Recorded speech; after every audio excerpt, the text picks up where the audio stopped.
you once, maybe twice. After the third time, I just decide the devil is one. Yeah. Yeah, that's what we say at work, because we work in a very dusty environment, so there's a lot of sneezing going on anyway. But we say, somebody sneezes the first time, bless you. They sneeze again, bless you. The third time, get that under control. Yeah, right. But yeah, I used to edit the fuck out of my shows, and then I just didn't have the time or patience for it anymore. And when now, I had, Well, when I had my old the second job that I used to have on the weekends, it was a lot more of just sitting and looking at computer monitors, so I had plenty of time to edit. But now with the new job that I've got, there's a lot more to it. So yeah, basically have time to put theme music on it, and that's about it. Yeah. If something is said that that I absolutely don't want going out over the air, but a lot of times I'll listen to it. I'll be playing like solitaire or rummy or something while I'm listening, and if something's really bad or more, it's like if like somebody else on the show is kind of if I can make them sound better by getting rid of a bunch of ums and ahs or stumblings or stuff, then I'll do it. But if I'm doing my usual blabbering, most of the time I just ignore it now. If I had 30,000 listeners per episode, I'd probably put more into it. But there's that too, yeah. Yeah, with the handful that actually listen to the show, I don't, and whatever. No, I hear you. I mean, they take me for what I am. There you go. And I feel like we're trying to lure in more interviews with guest stars. I just sent out a whole bunch of query letters last weekend. Apparently, Brooke Shields is a bigger get than Scott Bakula, because we have had Scott Bakula on the show, but Brooke Shields said no. So wow, we're not going to get her. But I want it so that anybody that logs into the latest show will get the best of what we have to offer. And it's just like a personal thing. Now, again, if I just can't do it, I would rather keep the show back for a week than not put the care into it at this point. There might be a point where I'm just like, as we're in the middle of season 5 and heading towards the end, where it's just like, yeah, like you, Sean, I don't have time this week. Slap the beginning on, slap the end on, and Matt and Allison will forgive me, I hope. Yeah. So. All right. Okay, so before we actually start the podcast part of we're doing a live stream. We're live streaming right now. There's a couple of people watching. Other people may come in. Other people may watch this later recorded. So before we actually start the show, I want to say, if you live in the United States, be careful. There's a lot going on right now, and I'm worried about everybody. I had to message my daughter because she's at work tonight at McDonald's, and we saw on Facebook that there's going to be protests in our town this tonight. So texted her and said, when you get done with work, come home. Don't go anywhere else. How's it going, Tom? I should look at the Facebook feed, huh? Let's take a look. I'm too busy looking at the StreamYard feed. And also, don't forget to, while all this civil unrest is going on, don't forget to continue to wash your hands and don't touch your face and be socially distant, because there's still a pandemic going on. And that's kind of taking the back burner on something because of some of the other stuff that's going on this week. But I had a good thing happen today. A really good thing happened today.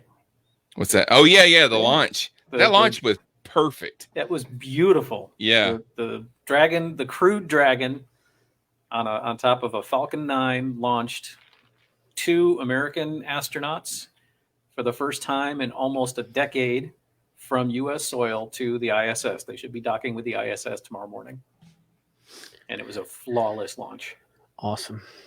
What is NASA's role in the launch now? Because I kept seeing, I thought for a long time that NASA just didn't exist anymore. Oh no, they're still there. But I know they're not launching anymore. But yeah, they've all got true. That's not true. They've all got NASA patches on their suits and stuff like that. So I don't know. I didn't know what NASA's role is. Okay, NASA still owns the launch pads. Mm-hmm. NASA still owns the facility. NASA has provided a buttload of money to SpaceX, as well as Boeing and Blue Horizons and a few other companies. This is I mean, yes, SpaceX is a private company. This was a commercial launch.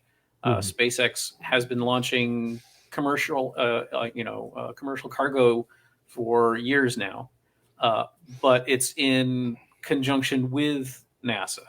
NASA's still there.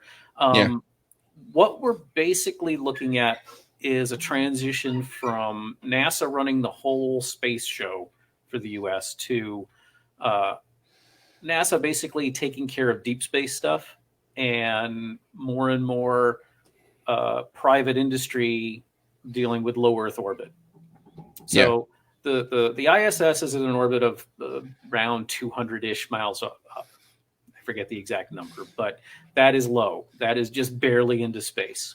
Yeah. By comparison, everybody thinks the moon is nearby. The moon is 250,000 miles away. Yeah. There is that's one of my big beefs with Star Trek Into Darkness, where they're having a fight in orbit around the moon, and then suddenly they're falling into the Earth, and it's like that just it's not that goddamn close. So low Earth orbit is, relatively speaking, now we're still talking billions of dollars here, but relatively speaking, inexpensive to get to.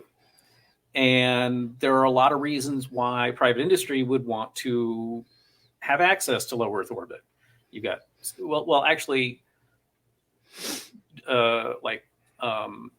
communication satellites and stuff, they're a lot higher than the ISS is.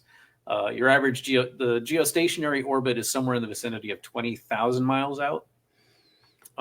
So the ISS isn't even as far out as communication satellites are. Mm-hmm.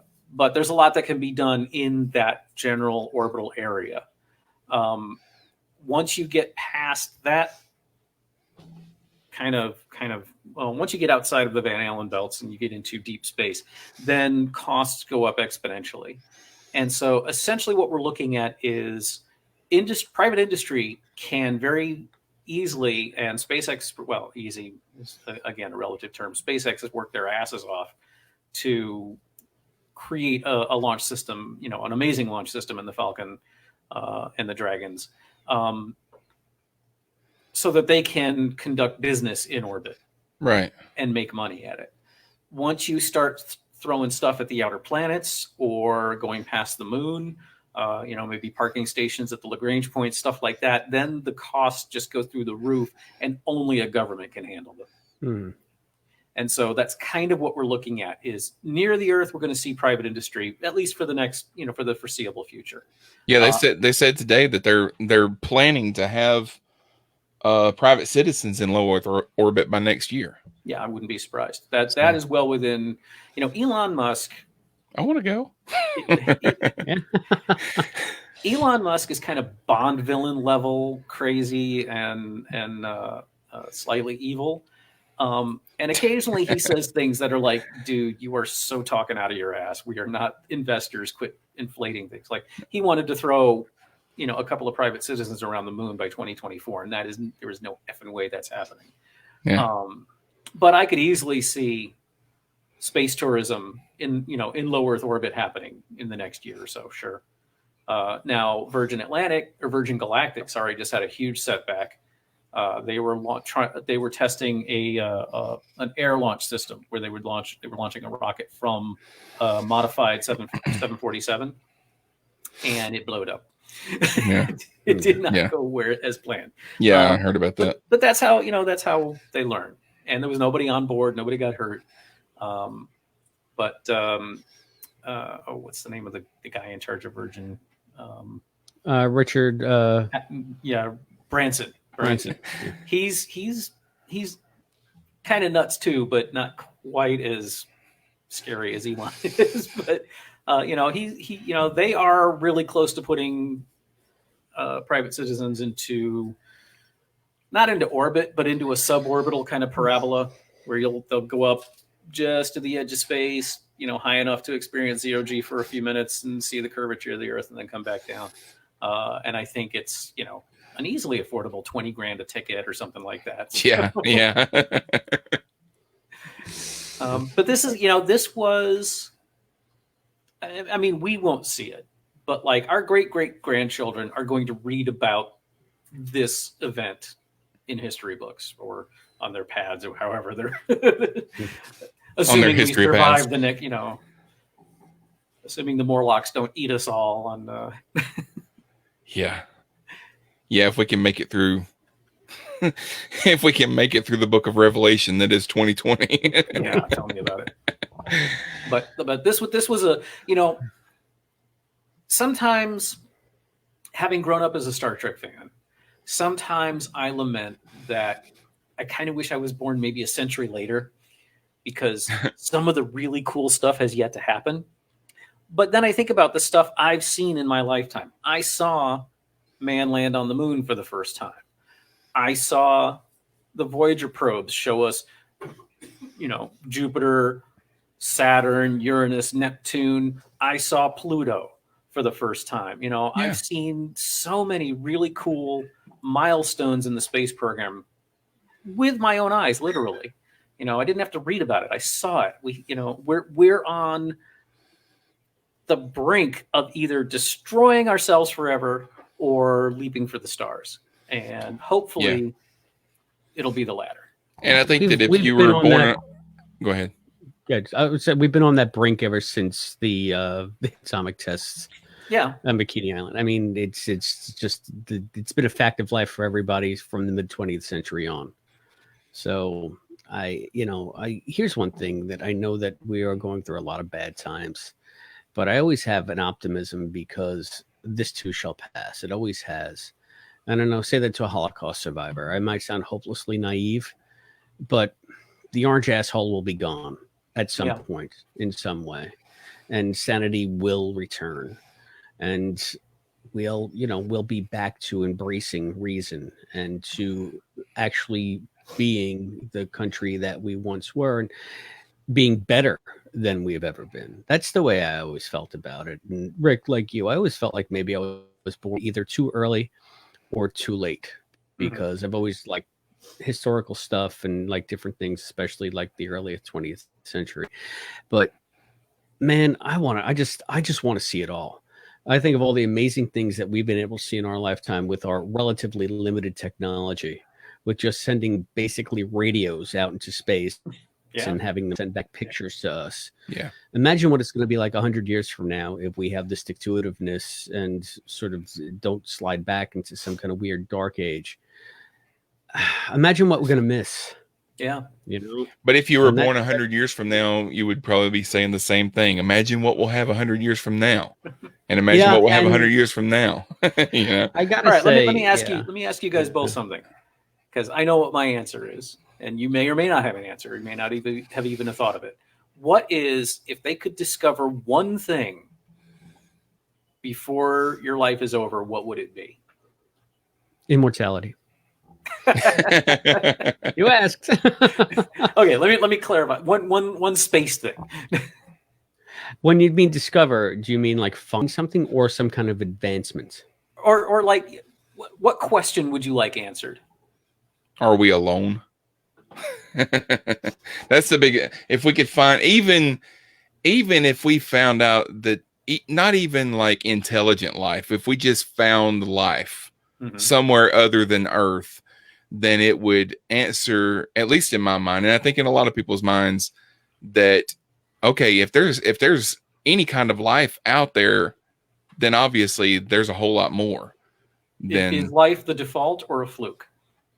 Right. I can't help but think it's the default. There's nothing special about us, and I can't imagine that some kind of life has arisen. It's almost an impossibility that there isn't. Maybe along the lines that Sean is talking about. I'd love to see if we could find life other than say like bacterial life within the solar system. Let's see what's under the ice on Europa. Let's see what's Europa or under the Enceladus, ice on what's the moon of Saturn that has the water plumes that are always shooting out, or is it the Enceladus. moon of Neptune? Enceladus. Okay, yeah, that's which Saturn. is yeah, and that's also liquid water like H2O that Mm-hmm. they know. So odds are that if life is going to arise as we understand it somewhere else in the solar system, those are good habitats to foster that. And I would love to just see something from as awesome as it was to see Pluto, and as awesome as it was to just like, I'm thinking like 6 or 7 years ago, I'm just sitting in the library, I'm looking at the computer, and this is when I had, the chunky desktop, but I'm able to look at like dusk devils skirling across the surface of Mars. Mm-hmm. And listen to actual broadcasts from just background radio waves from space, and it's just an amazing time that we live in if you really take the time to see everything you can see. But to have something that's much more like a milestone, like finding extraterrestrial life, I think would be, if I could have one thing before I died, that's like sort of my moonshot. Yeah. Same here. I was going to say, they are in the early planning stages of missions to both Europa and Enceladus, but they're 30 years off. Yeah. And that's if where all the goes immortality well. comes in. Yeah. Yeah, it all goes a lot slow. In my mind, it's going slow, but I know in the actual way things work, it's probably because we sent a probe to Mars in 1998. When did the first rover land on Mars? Wasn't it 97, 98, something like that? It was sooner than that. And I thought, I remember when that happened, thinking that by now we would have people there, and we still don't. But well, I've kind of talked. I don't know if we've talked about this on any of the Cosmic Potato shows. We talked about it on the Starbase long time ago. In that one of of course, I love Star Trek. That is a given. But hang on, I'm also trying to find a timeline for Mars rovers. You know what? That might have been a better search parameter, timeline.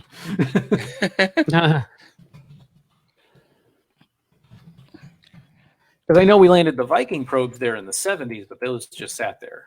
Yeah, I'm talking about that I don't remember what it was called. Yeah, Discovery. Was it Discovery? No, no. Curiosity. No, that's the big one. No, let's go back to Pathfinder. First one was the first rover was Sojourner, which landed in 1997 on July 4th. That's the one I remember that because I was at a 4th of July barbecue when we were watching it happen. Pathfinder 96. Okay, but anyway, the one disservice that I think Star Trek has done for the world, and other things as well, but I think Star Trek really set the stage for this, is that your average person, I think, thinks that space flight is a hell of a lot easier than it really is. It took a decade to get to Pluto. And not because Pluto is really far out there. I mean, yes, it is. Pluto is very freaking far out there. But we could not afford to build a probe big enough that could carry enough fuel to get it there directly. So it spent like 5 years in the inner solar system, shooting around Earth a couple of times, shooting around Venus a couple of times.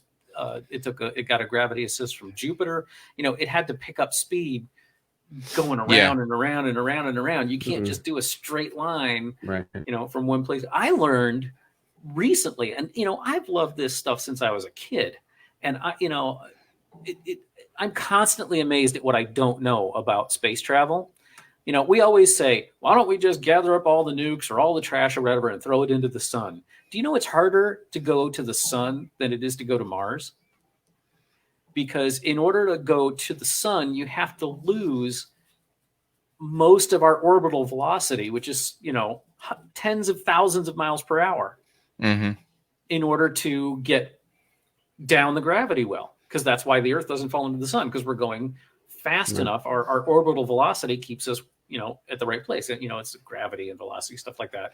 It's like, in order to orbit the Earth, you need to be going 17,000 plus miles per hour so that you're missing. An orbit is just falling and missing. Right. Falling fast enough with enough lateral speed that you keep missing what you're falling at.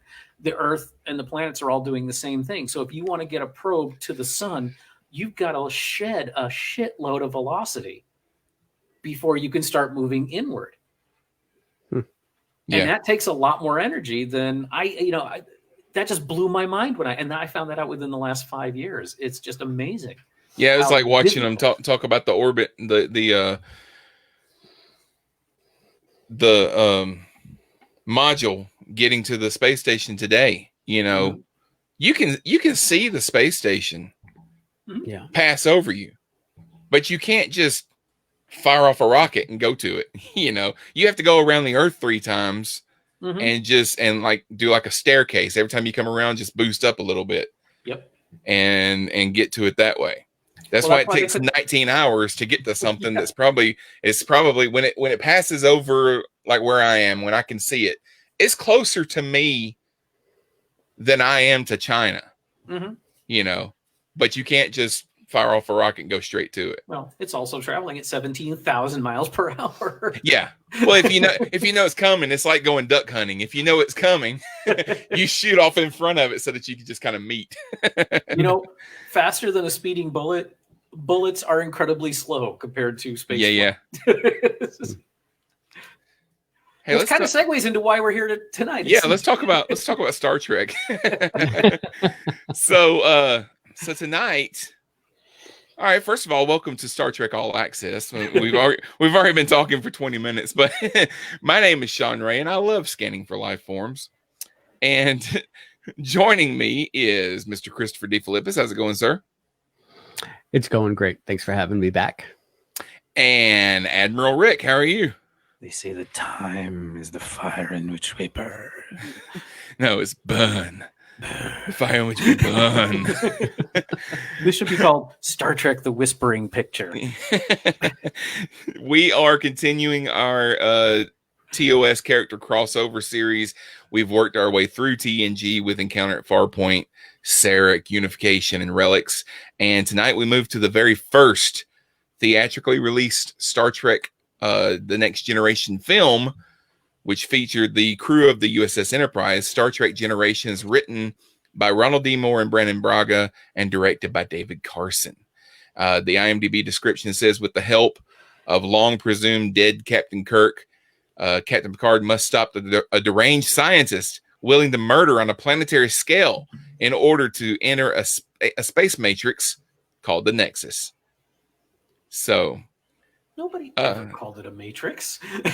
That's what this IMDb is. It's a space matrix. IMDb is usually so good with its description. So all right, I'm gonna give my overall feeling, because I make fun of this. I make fun of this movie when we talk about it sometimes.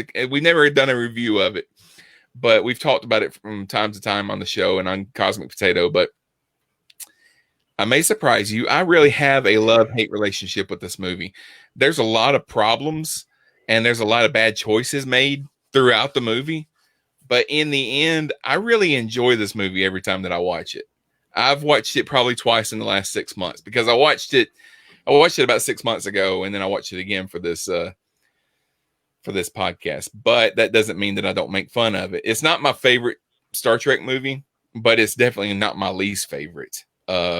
But overall, it's up there. I like this movie. My experience with the movie is, so The Next Generation finished in the spring of '94, and this movie was released on November 18th of the same year.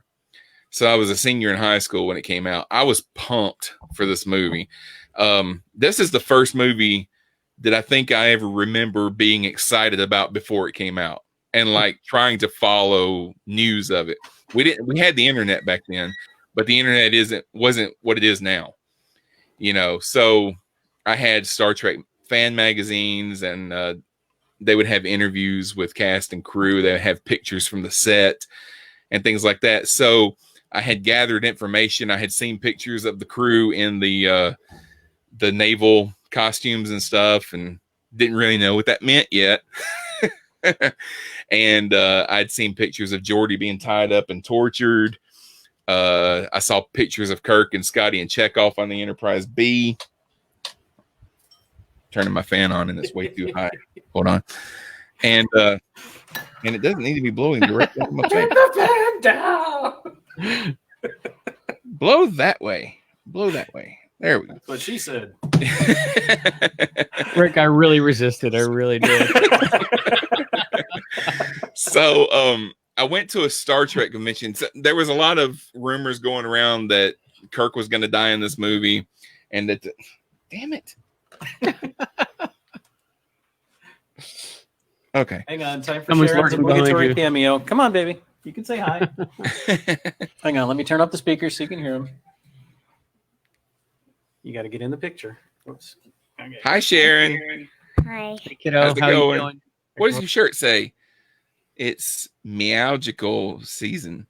That's funny. I think it's a Christmas. Basically, she's telling me that I need to do laundry because she's down to her long sleeve.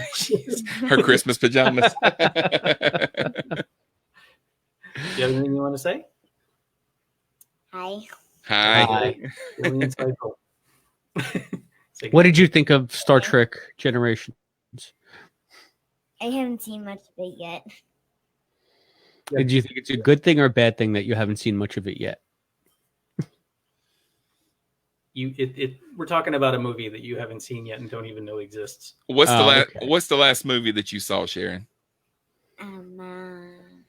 Sonic? Yep. Yeah. Was it good? Sonic the Hedgehog.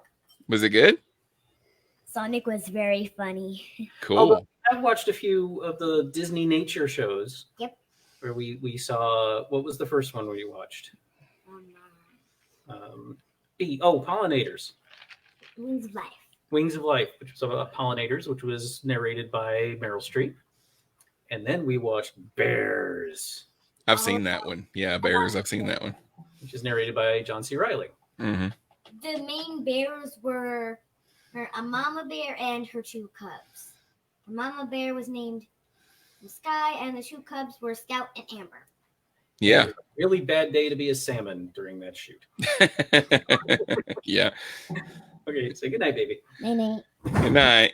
Good night, kiddo. Okay, speakers are off. Okay. So yeah, they had said that there was rumors going around that Kirk was going to die and that the Enterprise was going to be destroyed. And then I went to this convention. It was the convention where I met Mark Leonard, and there was this guy on the stage with a microphone that everyone assumed knew what he was talking about because he was on a stage and he had a microphone. And he said, they went and they did these reshoots, so it's possible Kirk may not die. What? Kirk won't die, So anyway, I was so pumped for this movie, and so I just knew that the theater was going to be sold out. So I went to the theater, which at the time, the nearest theater in my house was about 45 minutes away. I went to the theater 2 days ahead of time to buy tickets. And of course, opening night was like a Thursday, and it was like half full, Really? Wow. So I saw it twice opening weekend, and I think I saw it 4 times the entire time that it was out in theaters. Was this the first Trek movie you saw on the big screen?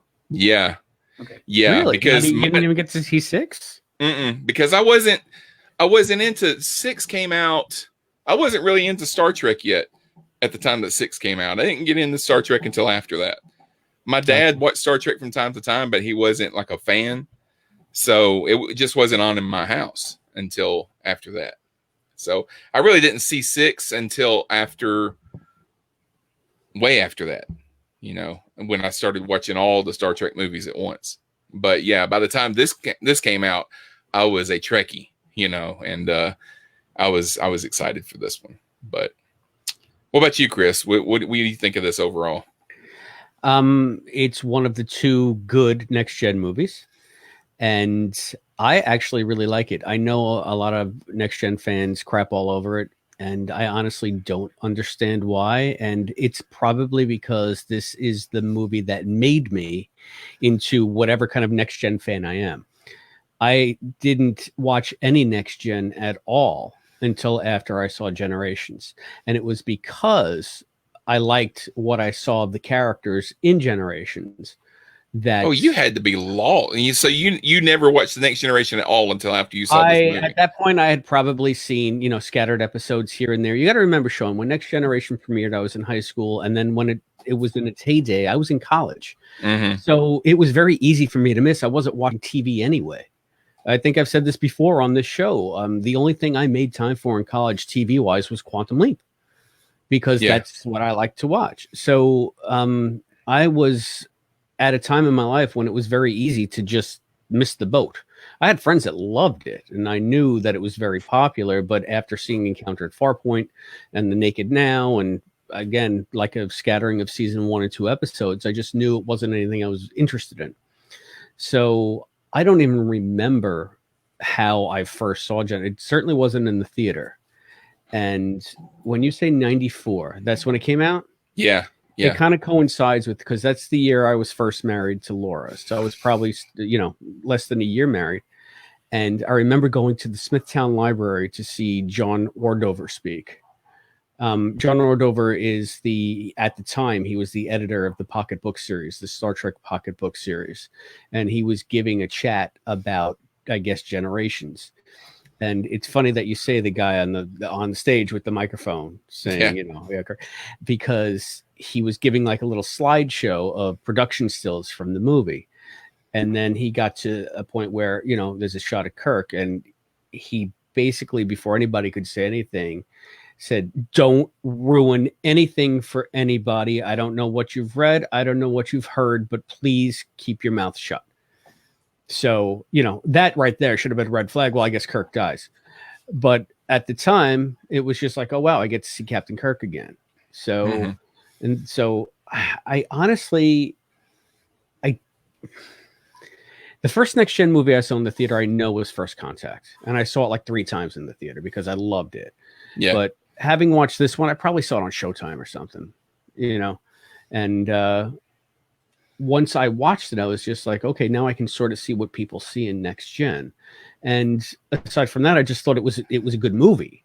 I liked Picard's arc in it. I liked the whole Nexus storyline. I liked the way they brought Kirk back. I didn't mind his death scene. Everybody seems to really hate how he died. I thought it was fine. I thought it was, maybe it wasn't in that blaze of glory, but it fit the story. And I think it fit Kirk as a character.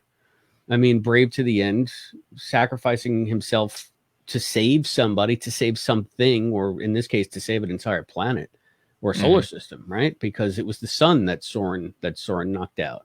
Yeah. So he basically saved an entire system. I don't know how does it have to be in a blaze of glory on the bridge of a starship? We already saw that in the beginning, So he had that ending already. And then this was a sort of a more personal one that, Anyway, I know I'm going on and on, but I like this movie. And it's one of the very, very few Next Gen things that I can watch over and over again and still enjoy it every time. Yeah. Okay. Rick? I don't. No surprise here. I have not been kind to this movie over the years, and I honestly don't remember the first time I saw it. Would you say it came out in 94? Yeah. Okay. 94. Yeah, I was very busy working and trying to exist in 94. It was, I was out of school. I was working in theaters, so like I didn't have many nights off. I honestly don't remember what I knew about this movie going into it. I was a Next Gen fan. I just finished watching the movie a little over an hour ago, because I haven't seen it that many times. A lot of times with a movie that I didn't think I liked, and I haven't watched in a long time, when I go back and rewatch it with Star Trek movies, I find it's not as bad as I remembered it being. This is not one of those, I'm afraid. Maybe there is a good you know, 95-minute film in that bloated, overlong, boring movie, but it's not what we got. That's been my main criticism for this film forever. Is its greatest crime is it's dull. It just takes forever to get anywhere. And if a story is compelling, I don't mind it taking its time. But like, I was watching it tonight, and we hadn't even gotten. I was running out of time, and the Enterprise had crashed, and we still had to deal with Picard in the Nexus. And I was thinking, you know what? That whole Kirk thing could have not been there, and it wouldn't have changed the movie at all. Now, visually, it's stunning. I was very impressed with how well the effects have held up, and the transfer that they have on CBS All Access is gorgeous. The performances, for the most part, are fantastic. I love Lursa and Betor. I'm sad that they died in this, but I love them. So anytime they're in, I'm all there for it. I love their characters. Malcolm McDowell can do no wrong. I mean, Tank Girl is one of my favorite films, and he does nothing but gnaw on the scenery the whole time he's in that movie. Mm-hmm. The crash sequence is fantastic. Deanna Troi is not guilty of crashing the ship. It was not her fault. No, but Riker, have we ever seen Deanna fly the ship before? I don't think so. Well, it was part of it in season 7. Well, after Jellicoe left, she started, and he made her wear a uniform. There were a couple of episodes where she's like, I want to, I am a lieutenant commander. I should be able to do lieutenant commander stuff. And she started training. Yeah, we've seen her be in command on the bridge before, but I don't think we've ever seen her actually take the helm. And I was like, I was watching this, and I was like, no, it's not Troy's fault. It's Riker's fault for putting her in that chair. But I got to think, if you're a flag officer on the bridge, you have to have some kind of working knowledge of every system on that bridge, because you might be the last man standing. So there's got to be, especially if you're on a command track, the way Deanna decided she wanted to go on a command track towards the end of Next Gen. She has to have some kind of rudimentary knowledge of flying the Enterprise. I just can't imagine that she wouldn't. So that never struck me as odd. That just struck me as Starfleet. Mm-hmm. But I just, the pacing of this film is plodding. Some of the scenes, if it had been anyone other than Worf, I think the opening holodeck thing would have been fine. But I just don't see Worf going along with that whole goofiness of being a prisoner, and and then this was also the beginning of something I've hated in every Next Gen movie, is the beginning of Data the Idiot. Where someone decided that Data needed to be the comic relief for these movies, and instead of doing it in a clever way that they did for 7 seasons on TV, they just decided to make him a buffoon. And that bothers me, and it gets worse as things go on. I think that some of that has to do with the fact that they had it in their head. They had to make these movies so that non-fans would not be lost if they went to watch it. So that, I think that has a lot to do with why Data kind of backtracks in the movie. He de-evolves when the movies start. So go ahead, Chris. Well, it's like you're saying, Sean. I think it's just so that people who aren't familiar with Next Gen, like I wasn't, although I had more of a grounding because I was a Trek fan. Data had much more of a broad appeal with the slapstick sort of look at the funny android fish out of water kind of comedy. Mm-hmm. And I get why they did it, exactly why you said, Sean, to reach a wider audience, to give them the most broad appeal possible. But I've always liked to think, and you guys correct me if I'm wrong, the reason why I liked this film, I think, more than the majority of Next Gen fans, is that I didn't go in with any expectations of what I wanted to see or who these characters were. I didn't have a pre-existing relationship with the ensemble cast, except for the fact that I knew their names. and that was it. So That's fair enough. you know, I'm thinking. So uh, there was no ego to bruise, to put it in Spock terms. You Yeah. know? Well, you know what? So- I can relate to that because I saw Serenity before I ever saw Firefly, Me too. and I enjoyed it. Yeah. And then I watched Firefly, and then when I saw Serenity, after seeing Firefly, then I could see the flaws in the movie. And so where it was like, oh, you kind of cut some corners here, and why did you do this? And you know, I didn't enjoy it as much the second time after seeing the whole series. But it's hard because a film has got to exist as its own thing, and you hate when you have to go to external media to get something in a more in a broader context. Yeah. So I mean, I hear you bitch about that every show. So the fact that they have to condense some stuff and simplify some stuff to make the movie stand on its own without you needing to have watched however many episodes of Serenity there were, to me, that's a laudable thing. Well, but that's not my problem with this movie. With which one, Serenity with Generations? Okay.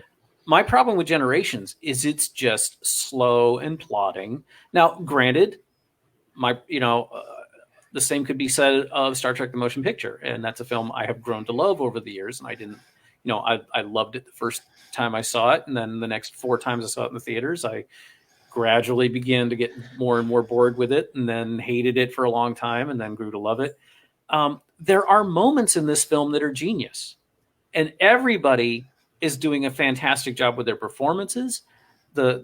My main problem with this movie, I think, is the direction. I think it's just you could easily lose. I'll be conservative and say 15 minutes of the running time of this film, and tighten it up to be a much more enjoyable film, in my opinion. Yeah.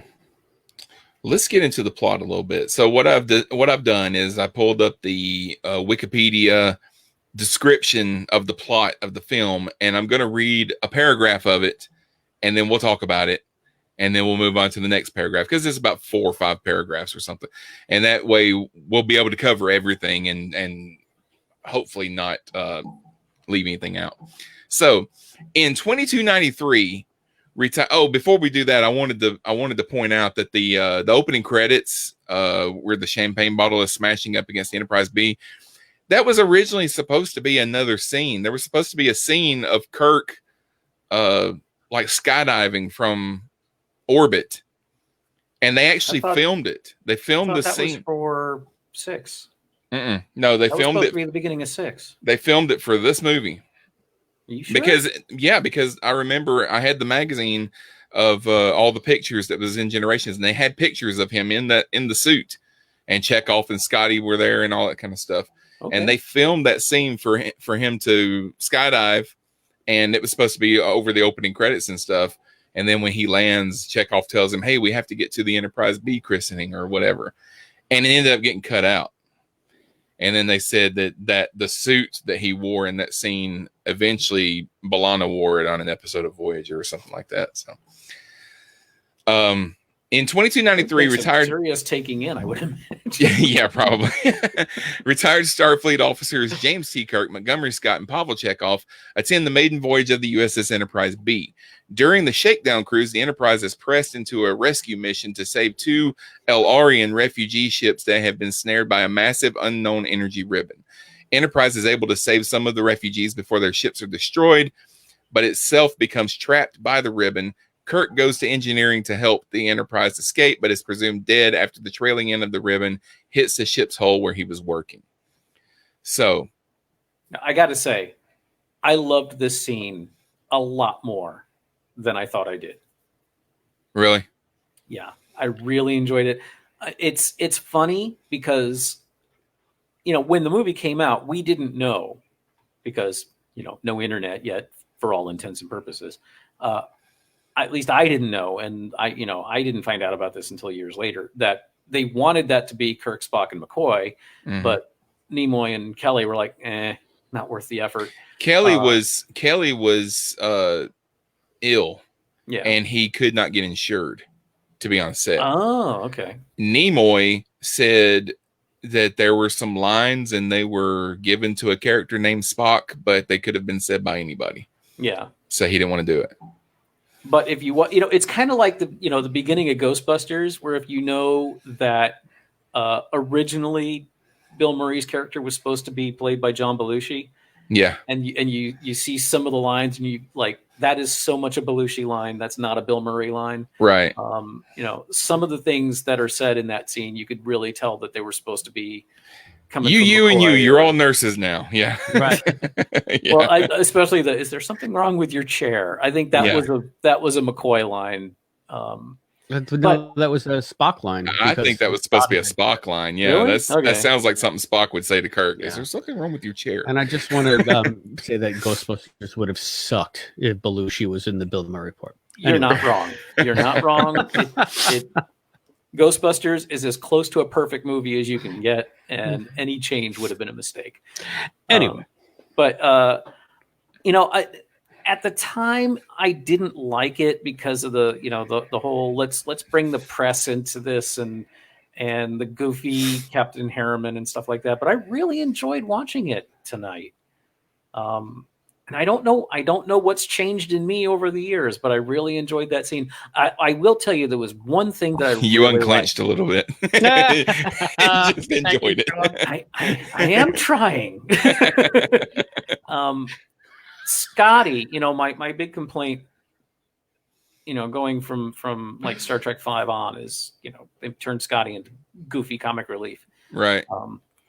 But he was wonderful. I love the line where Kirk says, "Hold things together, until I get back," and Scotty just says, "I always do." Mm-hmm. And that line right there was perfection. It was like it wasn't the last thing Scotty ever said, but it was one of the most brilliant Scotty lines ever. Yeah. I like this. I like this scene too. It there was, I don't know. Yeah, like you said, you could tell that Chekhov and Scotty were not really supposed to be there, but that's after that's like watching it now. Yeah. When I was watching this when I was 16, 17, I didn't know enough about Chekhov. Probably does more in this movie than he's done since Star Trek 2. A lot of the other movies he just had a couple of scenes here and there. We're looking for nuclear vessels, that kind of stuff. But I did enjoy the scene, and I didn't mind Captain Harriman, Alan Ruck, Ferris Bueller's Day Off, Spin City, Captain Cameron. Yeah, Captain Cameron. I didn't mind him. He played the character that he was given. Okay, it's a captain that wasn't really ready to do anything. He thought that he was just going out for a spin. This was supposed to be a show that he was putting on for the press. And they didn't even have a tractor beam. It was supposed to be there on Tuesday. Right. Everything was coming on Tuesday. The medical staff was coming on Tuesday and all that. So, and I think we hear from Captain Harriman again in some other media. I mean, he never appeared on any of the series, but I think they did some novels, and I think he's on the Star Trek Online game. I think he's in that. So, and I know he was in that stupid that fan film that they did. That had Michelle Nichols. It was the one where they brought back Charlie Evans. Yeah, it wasn't not Renegades. It was the one that they did before that. They had Gods and Monsters. Yeah, that one. That was it. I tried to watch it. Yeah, he was in that. Yeah, it was especially terrible. I mean, it was laudable because David Gerald got royally screwed by Roddenberry, because Roddenberry kept promising Gerald that there would be LGBTQ representation in Star Trek, and then Gerald wrote Gods and Monsters, and Roddenberry went, "Nah, we're not doing it." And so I was impressed that somebody actually filmed it, but was that Phase 2 or? Yeah, I think you're thinking of Phase 2. I think it was the Phase 2 where they were talking about the Denevian bloodworms or something like that as a metaphor for AIDS. Yeah, and it just. I mean, it was a fan film, so of course they didn't have professional actors, and right. But that's not the one that Alan Ruck was in. Oh, isn't? Oh, it isn't. Or is Oh, it- No, this was no, this you're had Nichelle Nichols in it, confusing. and Tim Russ was in it. It wasn't Renegades, because I know whenever I say Nichelle Nichols and Tim Russ was in it, people automatically think Renegades. well, yeah. I It wasn't. some of it- Renegades. I didn't. It wasn't as bad as Renegades. I mean, it compared to Renegades, it was pretty good. Yeah. But so Tim Russ appears as an unnamed bridge officer, and Star Trek reuses actors a lot. He was in Starship Mine a couple of years before this, but the funny thing is that this came out in November. Voyager started that next January. So this character, not this character, but this guy shows up again as a main character on the Star Trek series just a couple of months later, which I didn't notice it at the time because I don't know, I was just blinded. I didn't see the background characters, I guess.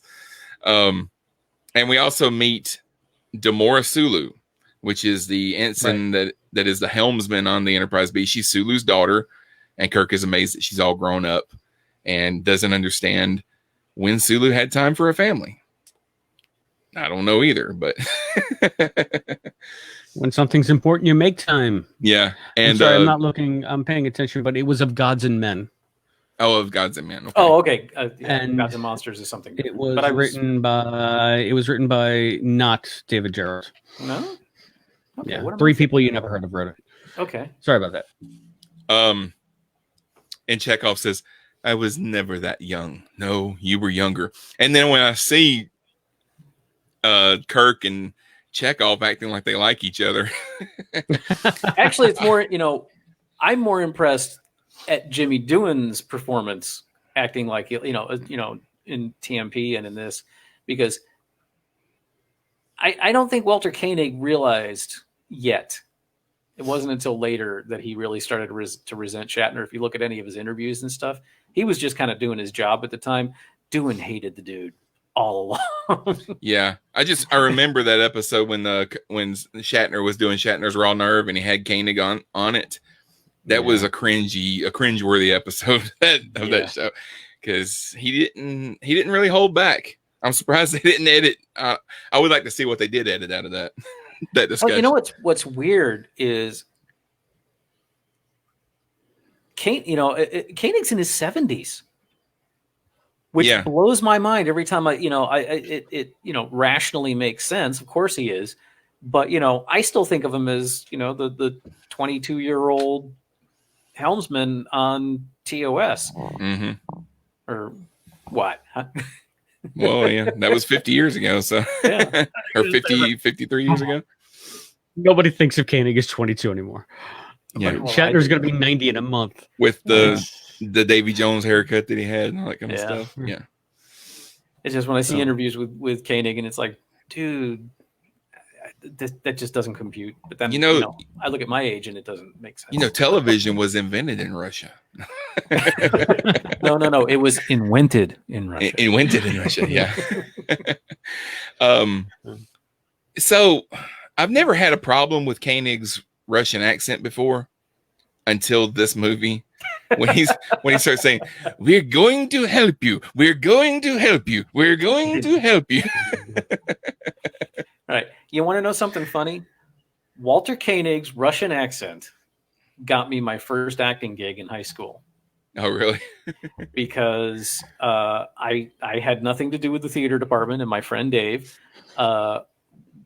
we were just hanging out one day, and he was in the drama club, and they were doing a show. They were trying to cast a show called "You Can't Take It With You," which, if you're a theater person, you probably have heard of it. And one of the main characters is a Russian ballet teacher. And just out of the blue one day, he said, "Hey, can you do a Russian accent?" "I'm a Star Trek fan. Of course I can do a Russian accent. Why do you ask?" Yeah. "Well, we want you to audition for this show."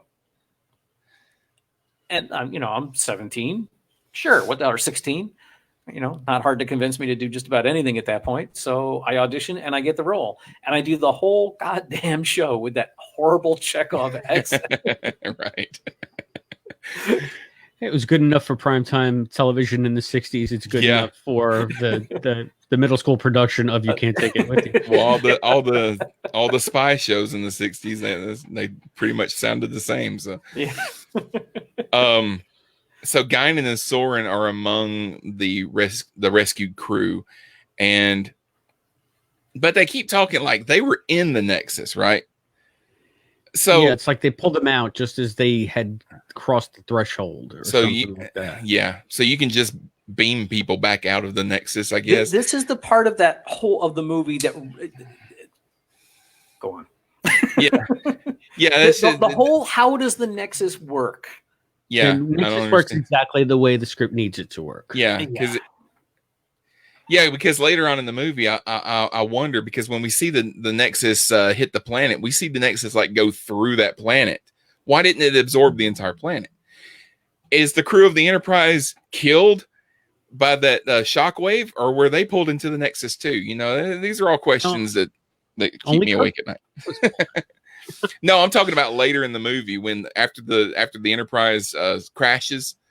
The first time or the second time? Yeah, the Nexus goes through the planet. Why didn't the Nexus absorb the entire planet? And did the crew of the Enterprise go into the Nexus with it, or were they killed when that shockwave hit? I mean, we don't know for sure. But I mean, one of my favorite scenes is when that shockwave hits and they just destroy the saucer section. So it's no fun to think of nobody being on the bridge when that happens. You want them all to be there. You want them all to be dead. Yeah. Yes, the dramatic effect. I'm not cruel. I just, art has its demands, Sean. Right. My theater cheered when Kirk sat down in the captain's chair. Like when he sat down just because it was just for a second, he sat down and people started, yay! I'm like, you're cheering because he sat down. I mean, come on. Weren't you guys cheering when Picard said engage in Picard? Yes, I was. Both the times he did it felt so contrived. He never said make it so. So they had the wrong person say make it so. What's her name did it? Yeah. But that's another show. Do I remember there being a rule about the starships are not supposed to go into warp while they're inside the solar system or something like that? Yes. That is something that I would come up occasionally in the novels, but I never heard anything on screen to either recommend or recommend against. It was in the motion picture. Okay. Kirk gave the order to go to warp while they were still within the orbit of Jupiter, and everyone's like, go to warp and still in the solar system? Are you nuts? Oh, right. And that's when the asteroid or something locks onto them for the bed. For the wormhole thing, yeah. Yeah. And he was still in the, don't tell me what to do. That thing is 12 hours away. We've got to go. I don't care what we do. Get out and push, row. Shut up. Yeah, but here they act like it's just, that's normal. Like we're gonna warp around Pluto and come back. That's one of those nitpicky little things that I, who is a connoisseur of nitpicky little things, go, it's engineering, okay?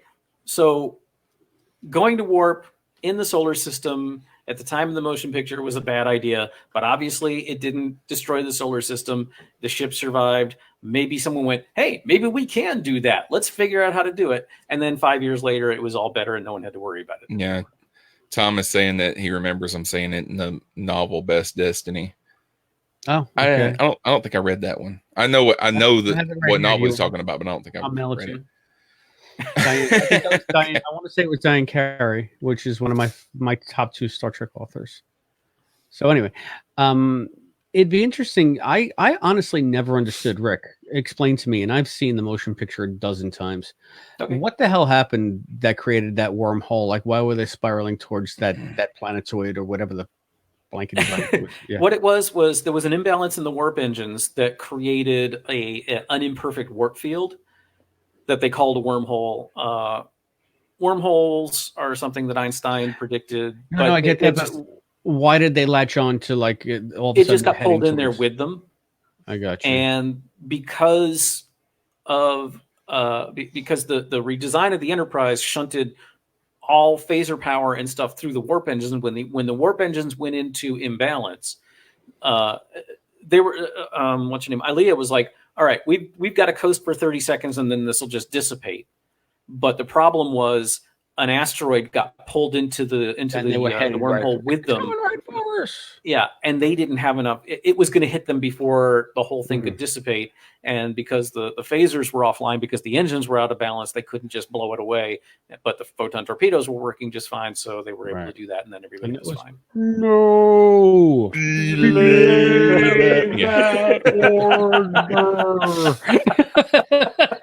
In we remember enough of it to remember that. That was podcasting gold right there, folks. You were in 2371, the crew of the USS Enterprise D is celebrating the promotion of shipmate Worf to lieutenant commander on the holodeck when Captain Jean-Luc Picard learns his brother and nephew were killed in a fire. Picard is distraught that the Picard family line will end with him. Okay, so there's something that happens in this scene that reminds me of what we were talking about a little while ago about, what you dream of what would happen in the future. And then if it was 100 years later, you would still be dreaming of what happened in the future. But there's also like this love affair that people have with the past. And Picard is going on and on about how great it would have been to be on one of these ships. And Riker has that line about, there's bad food and no women, Right. I think it's natural for us to fantasize about the past as a place that we wish that we could live, but then we forget the modern conveniences that we would have to do without. We can dream about going to the old West, but then we forget that you had to use an outhouse all the time and everybody had bad breath and body odor. I just have one word or two, depending on how you want to write it. Toilet paper. Right. Exactly. And air conditioning. Yeah, that too. So yeah, I mean, I kind of agree with Riker on that. If I could have a holodeck where I could simulate the past and go and visit those times, then that would be great. But I wouldn't want to go spend any amount of time there.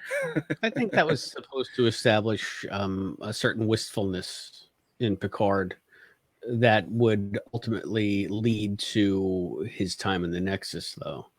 I think it was all part of sort of the narrative thread that they were trying to weave through the movie as far as his arc was concerned. Anyway. That he might sort of be okay with staying there. Yeah. So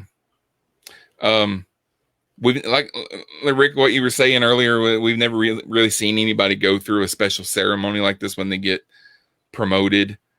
And it's weird that it was Worf that they did this way. But also when Worf falls in the water, when Crusher falls in the water on top of him or whatever, and he's climbing back out, Worf looks like he's got blood on his legs, but it's paint. If you go back and watch it, when he's climbing up and Crusher falls in and knocks him back into the water, he's got red on his knees. And what it is they had just finished painting the ship right before they started. They had done some touch-ups on the paint right before they started shooting, and he hit the side of the ship with his knee, and that's the take that they used. So he had paint on his leg. You know what the I think at the time I thought it was cute, but I just think it was stupid now. Was when they take the plank away and there's that Wile E. Coyote shot of his legs kind of straining. Yeah. Like slow motion. Like he's falling falling, into a black hole. He's spaghettifying.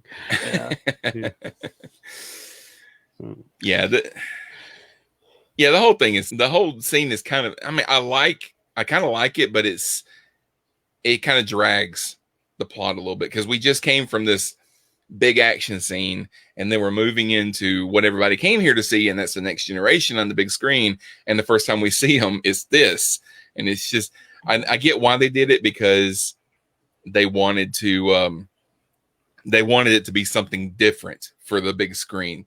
So they wanted to show something huge, the ocean, the ship, and all that kind of stuff. But if you had never seen the Next Generation before and you go in to see this, and that's what you're like, what are they doing? How are they on a boat out in the water? I can't imagine that anybody coming in to see this movie would be so utterly cold and have absolutely zero knowledge of Star Trek to the point where they wouldn't understand that this is either on like Planet Side or some kind of hollow recreation. If you're getting dragged to this movie by a Trekkie and you've never seen it, like, hey, let's go see Star Trek. What? No, okay, I've never seen Star Trek, but okay, I didn't mind it. Again, like like everything else in this movie, I think if it had been tightened up a little bit, because like you said, Chris, the main push there were two things that had to be accomplished in this scene. One, Picard is wistful for the good old days, and two, Data doesn't get humor. Mm. And I think that whole scene could have been condensed a lot to get those things across and still move the plot a little more quickly. Yeah, and of the parts of the movie that I could do without, that first scene, it ranks, in top few. It's just it's more sort of I'm a goofy fan service. It's one of those scenes that does not age well, while most of the rest of the movie does. There are a lot of scenes like that in Star Trek 6 as well. That especially the more humorous, humorous with air quotes ones, just get progressively worse and worse as the years go on. And I think that is the scene in Generations that honestly ages the most poorly. Why is the Enterprise so dark in this movie? I mean, it's cinema. Yeah, I mean, in the series, the Except ship when was it's all brightly yellow. Yeah, the ready room was yellow for some reason. The series, it was always brightly lit, and then in this movie, it seems like they just turned all the lights off. And Picard's ready room had that like this yellow golden glow. The Tim Forward kind of looked the same. It was lit differently than it was in the series, but really the only places that I really recognized was the bridge and engineering. Everything else looked different. And a lot of it was because of the way they were lighting everything. Just everything was so dark. Like all of a sudden they go from the Enterprise, like it almost seemed like they were on a Klingon battleship or something all of a sudden. Well, okay. Just a technical thing. At the time, especially, they went from shooting, TV, whatever the ratio of TV. I mean, it was a square. Yeah. Don't ask me the numbers. But film stock for a widescreen film is bigger, and they went from using TV cinematographers to using film cinematographers. That's what I think is the real and key. They have a different aesthetic, and Right. you have to fill up a bigger frame. So I could be wrong about this, but I don't think they weren't able to use the TV sets. They had to build new sets, and so they built them bigger. And then just we're getting away from that now in the age of digital photography. But as far as film photography, you need really, really, really bright lights, because film. It's just the nature of film. You need a lot of light, and for one reason or another, they may have wanted to go darker for whatever reason. I'm a theater technician. Y'all know that. Most of the lights I use, the brightest lights I use are 1,000 watt instruments. And they're, see, about 2 feet long, or is a big one. In film, they use these. A small film light is a 10,000 watt instrument that's 6 feet in diameter. They're freaking huge. Yeah. And it gets really hot. And so there are a lot of considerations. They take a lot of power. They put out a shitload of heat. Especially back then. Things are getting better now. And so they may have had to. You have to create a balance between melting your sets and putting your actors in the hospital and being able to see what's happening on the set. Yeah. I also think it was just to give it a more cinematic flavor. They didn't just want that flat TV picture. They wanted to give it some drama for the big screen as well. So doing it like the Chiaroscuro is a really effective and cheap way to do that, because it requires you using less power. Turn off some lights instead of turning on every light. I think it would have been so visually stilted had they tried to recreate everything the way it was for the television. That's one of the things that I disliked most about the Next Gen I had seen up till that point, was just it was just so homogenous. Like, everything about it was just so bland. At least they tried to give this a sort of a feel. I There's don't a lot of fault them. color in the light, which is I don't fault them for changing things. I mean, I was expecting it to be changed because we're going to see a movie. We're not watching a TV show. It just some of their lighting decisions. The bridge wasn't that bad. I mean, the bridge was dark, but there were some scenes that were so dark I couldn't even see what was behind the actors. I couldn't see the set that they were sitting in. Picard's quarters were very dark, and I get that he was mourning and brooding in there. And you raising your hand? What? Cat butt. Oh, and Tom is saying that the shadows and the glares in 10 Forward were driving him nuts. Yeah, So. When they were at the Armagosa array, for some reason they decided that the Armagosa sun was huge and brilliantly yellow, and they just threw. I could probably tell you what gel they used, but I won't. Somewhere in the vicinity of like 15 or 16. But it was so much it took me out of the scene, because I was just like, why is it so goddamn bright and yellow in 10 Forward right now? Yeah. All right. So the Enterprise receives a distress call from an observatory where Elarian Dr. Tolian Soren launches a trilithium probe at a star. The probe causes the star to implode, creates a shockwave that destroys its solar system. Soren kidnaps Enterprise engineer Geordi LaForge and is transported off the station by a Klingon bird of prey belonging to the Duras sisters. So they skipped over the B plot of the film, which is Data finally deciding to use his emotions chip. And he has Geordi put it in, and it overloads his positronic relays. And so he's overcome with fear, and he can't do anything to help Geordi when Geordi gets taken by Soren. Mm-hmm. The whole Soren kidnaps Geordi so that he can turn his visor into like a GoPro or whatever. Yeah. That whole thing is weird. I mean, some of it got cut out. There was supposed to be a torture scene that got cut out. Because later in the movie, when he comes back to the ship, Crusher starts talking about a nanoprobe in his heart and blah, blah, blah, blah, blah. And you're like, what is she talking about? And there was a whole scene that got cut out where he had put a nanoprobe in Geordi's heart that was causing his heart. He would stop his heart and then restart it and stop it and start it. And he was torturing him that way. And all that got cut out. But then the line that Crusher said about the nanoprobe got left in. So it was just kind of, what? I don't know what she's talking about. All right. But, yeah. I have, at this point, I need to raise a nitpick that I don't think is such a nit. I think it's a huge pick. Riker has never heard of trilithium.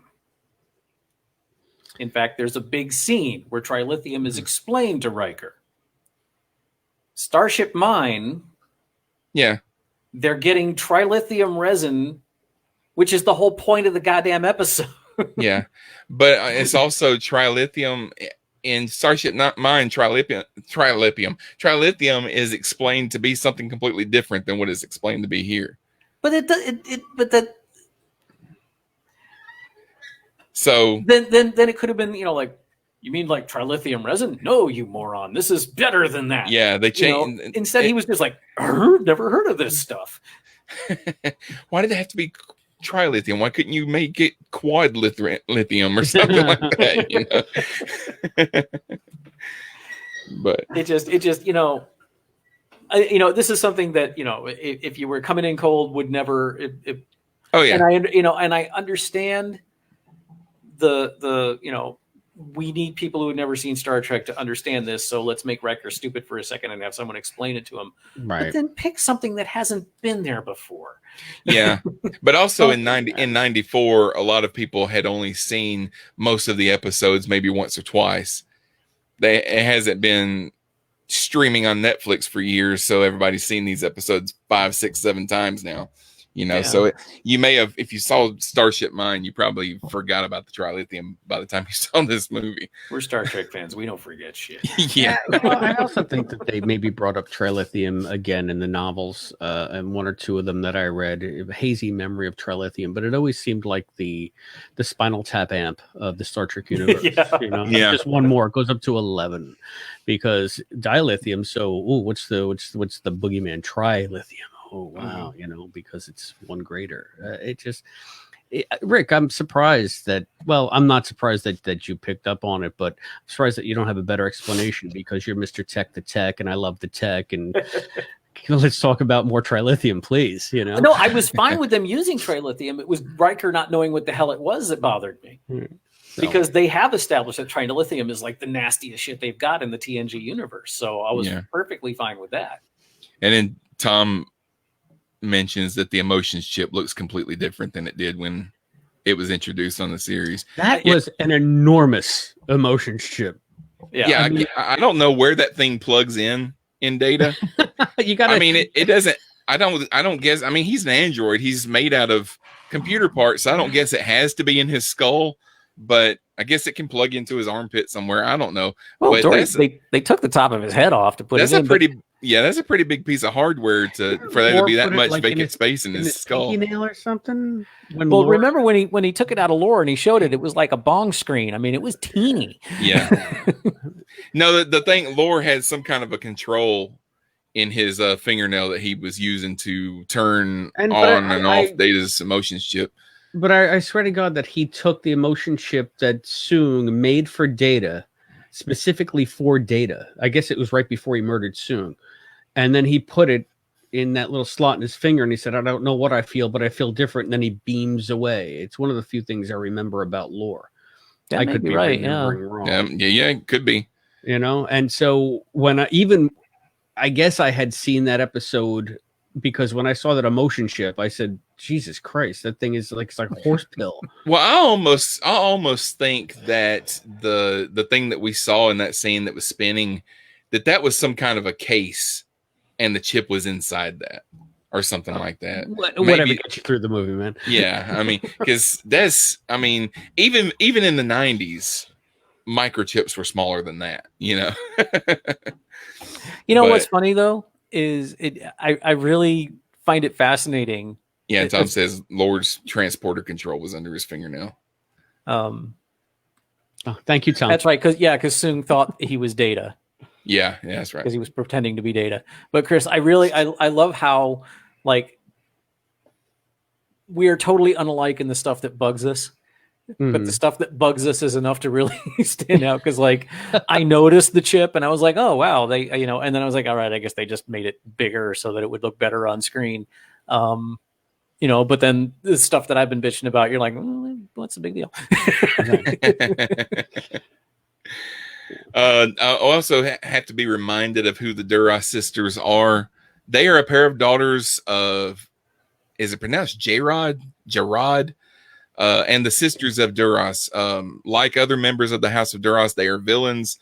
Throughout their appearances, the characters attempted to destabilize the Klingon High Council and its relations with the Federation. And sadly, Gwyneth March, who played Lursa, has left us. Which one was Lursa? Was she the taller one? The one who didn't keep trying to seduce everyone. Oh, okay. The one that Soren didn't punch. Right. You'd better be initiating a mating ritual.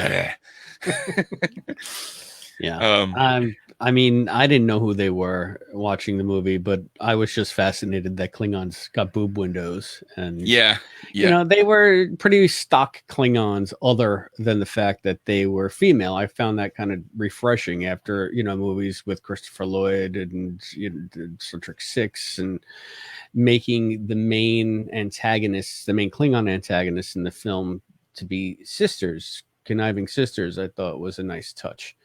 And I really did like the part when they're GoProing Geordi's visor, and they're like, "You must be the only engineer in Starfleet that doesn't go to engineering." That was a good line.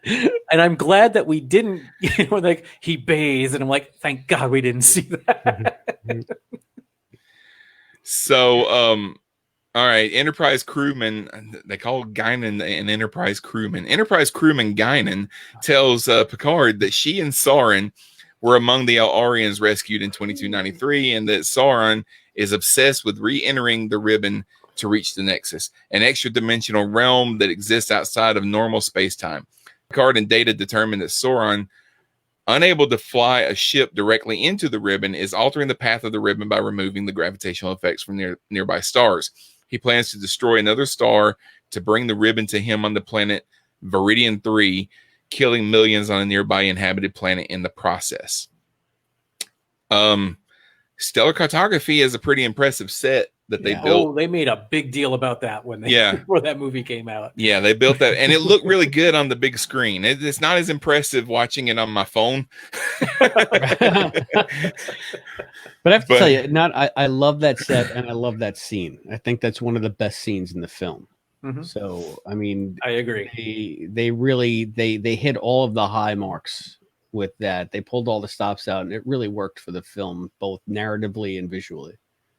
Yeah, and Brent Spiner did a pretty good job playing Data on the verge of a breakdown in that scene too. Yeah, that's what was great. And when Picard just tresses him down, that this part, I need you to do do your job, Data. Yeah, it's like you're a member of this crew and you'll do your job. Yeah.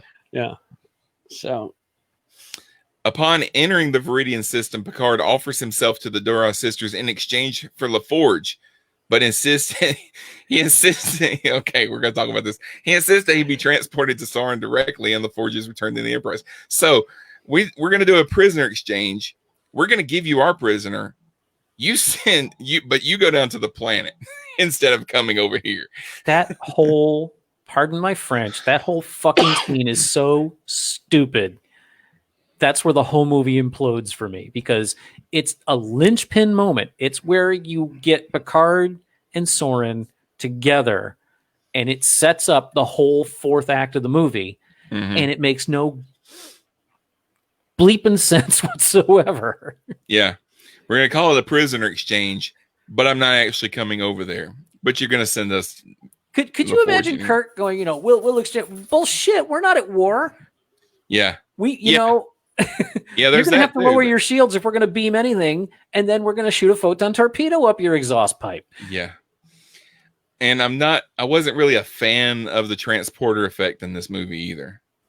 I mean, I know why they changed it. They always change it for the movies. And from series to series, they always want to change the transporter effect. But I didn't really like the transporter effect because it seemed like it created a pillar around the person that was being transported, and then you see all the sparkly stuff. That's what they did in TMP and Wrath of Khan. Yeah, I didn't really like it then. I didn't notice it, to be honest. No, Wrath of Khan really didn't have the cylinder effect. Wrath of Khan was more of just the burst of light. Oh yeah, it kind of went the cylinder. Yeah. Yeah, the cylinder was really TMP. Yeah, you're right. Yeah, and then they did it here. We only saw the transporter used twice in this movie, I think, and this was the first. And that's kind of strange because the transporter is that's Star Trek. You use transporters in Star Trek, and then the first movie that we see, The Next Generation, they don't use the transporter until over an hour into the movie or whatever. Which tells you they didn't really go anywhere in this movie. It also tells you that the transporter is just a tool. So you don't need a transporter glamour shot. Be like, of course, it was like a new next gen. They would have an event going up to the transporter, but they transported. Spock said logical. Kirk said, it's just we get it. I mean, these are just the tools of the universe. So, it never even occurred to me that they used or didn't use the transporter in this film. It just was. Yeah, they actually used it 3 times. They used it in this scene, then they used it when Picard is beamed up from the planet, and then they use it again with Picard and Riker beam off the Enterprise at the very end. So, I notice these things, I guess. I don't know. Somebody has Geordie Yeah, unwittingly, that's Geordie unwittingly transmits the Enterprise's defense details to the Klingons. The Duras sisters attack. The Enterprise sustains critical damage before destroying the bird of prey. Riker evacuates the crew to the forward saucer section of the ship, which separates from the engineering section and crashes onto the surface of Viridian 3. And he also says that they make this plan. So he asks Worf. They have a lot of conversation during the time that the ship is being destroyed. And he asks Worf, hey, tell me a little bit about that ship. Yeah, it got decommissioned because of a problem with the cloaking device or something, you know. Warp and coil. yeah. And he says, how can we take advantage of that? And Data, we can do this and this and this. So they say, okay, well, you're going to have 2 seconds. But from the time that they make the cloaking device engage and the time that they actually destroy that bird of prey, that's way more than 2 seconds. Well, have you ever Fire. watched a submarine also movie? like a dramatic torpedo spiral? Yeah. Yeah. And they're Yeah. just watching it come towards them. Right. Uh-huh. Have you ever watched like? I think maybe Hunt for Red October is like one that really comes to mind. They're like, all right, we've got like to precisely time this turn, or we're gonna crash into this mountain. All right, and right 40 degrees, right 40 degrees, right 40 degrees, and then Yeah. finally someone turns the goddamn wheel. Yeah, 10 seconds later. You got to think that the guy yelling with the stopwatch took that into account. Yeah. They reused the shot of the bird of prey being destroyed. It was the same bird of prey from Star Trek 6. Yeah, They reused that shot. why not? Yeah, I mean, they may have reversed it. They may have reversed it, but it's the same. It's the same shot. Hey, those models are expensive, and blowing them Yeah. up costs a lot. Yeah. Well, I mean, because they had to pay to crash the Enterprise saucer sections. And that was all practical, and that was gorgeous. I love, My wife just threatened my life. I'm sorry. Okay. you know, I'm not a fan of the Enterprise D. Again, that's nothing new. But that whole sequence of the crash of the saucer section, you know, in this, you know, when did you say this was 94? 94, So, yeah. So almost 20 years ago. My math is terrible. I think the effects hold up beautifully. No, that's way more than 20. That's 26 years ago. Yeah. 26. Well, Yeah, yeah, 26. I'm married 26 years. Yep. I don't do math well. I think what really struck me about that scene was just how long that saucer slid along the ground. Yeah. Like you expected to just crash, but that thing is just like it just keeps going and going, and just the trail of destruction it leaves in its wake. It was an outstanding. And you said it was all practical. It was all practical. Yeah, I've seen. You can find it on YouTube. There used to be a series that came on Discovery Channel or something like that, where they would show, like, each episode was, the entire episode was how we did this in a movie. And there was an entire episode about how we crashed the Enterprise saucer section. I think you can find it on YouTube, but the saucer section that they used was only about like 6 feet wide. 6 to 10 feet. I think it was the same saucer section that they actually used in Encounter at Farpoint. I think it was the same model. They just kind of touched it up and you know, but they built made it it look beneath the new. Forest, and they had it running down lines. And, you can find it on YouTube. You can watch them. They set up this whole pathway and they bring it in and crash it. I mean, slowly, you know, but it's pretty cool. Yeah, it was all practical. That's awesome. Could have done with like maybe 5 fewer shots of the kids. Yeah. got a little Well, bit it's much. like I think that this point in the story is the only time that we see the kids. So I guess they wanted to reiterate that, hey, there's families on this ship. It's not just I know we turn the lights out and it looks like a battleship, but it's not. Right. Hand down to the lone teddy bear. Right. Yeah. Yeah. Which, It's one of the best. I think we did an episode of Cosmic Potato one time that was like our favorite plane crashes and stuff. And I think I put this in my list as one of my favorite crash scenes. You know, it's funny when before I was a father, that, you know, the teddy bear scene, I was like, eh. Now I'm like, that was a major trauma for that kid. Go get that teddy bear. It seems like a really bad design for that bulkhead to come down and almost crush Geordi as he's doing his Indiana Jones style rollout. It seems like a bad design until it prevents the entire ship from getting flooded with radiation. Yeah, It yeah. seems like a great design.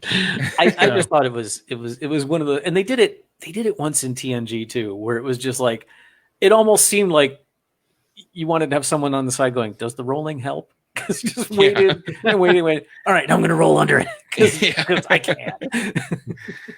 We have a warp core breach in progress. Also, we saw Soren do something to Geordi's visor, but it's just like he pointed something at it and did this and turned it into a GoPro. But that's not what Geordi sees when he puts on his visor. Like what they were seeing on the screen, and they saw Crusher and said, "Oh, human females are so revolting," and all that. That's not what Geordi sees. Geordi sees like heat and stuff like that. Yeah, but So- they obviously piggybacking their own signal off of his visor. I don't think that guess. they're going through his visual relay. I think that because you're saying that you saw. I thought I saw Soren actually like turn to find like almost like thieves' tools. Yeah, Like he was working on messing a with it for a micro while before he went. Yeah, but I mean, think that's a all, nitpick. Wow. all of this stuff happening with Geordi's visor may be why he made the decision to have the implants for the next. I'm not letting anybody steal my visor and Yeah, next jeopardize time the we'll ship just, time again. we'll just happen. rip your eyes out and put them back in. Don't worry, Jordy. Yeah. All good. Well, they might not realize that they're removable. Yeah.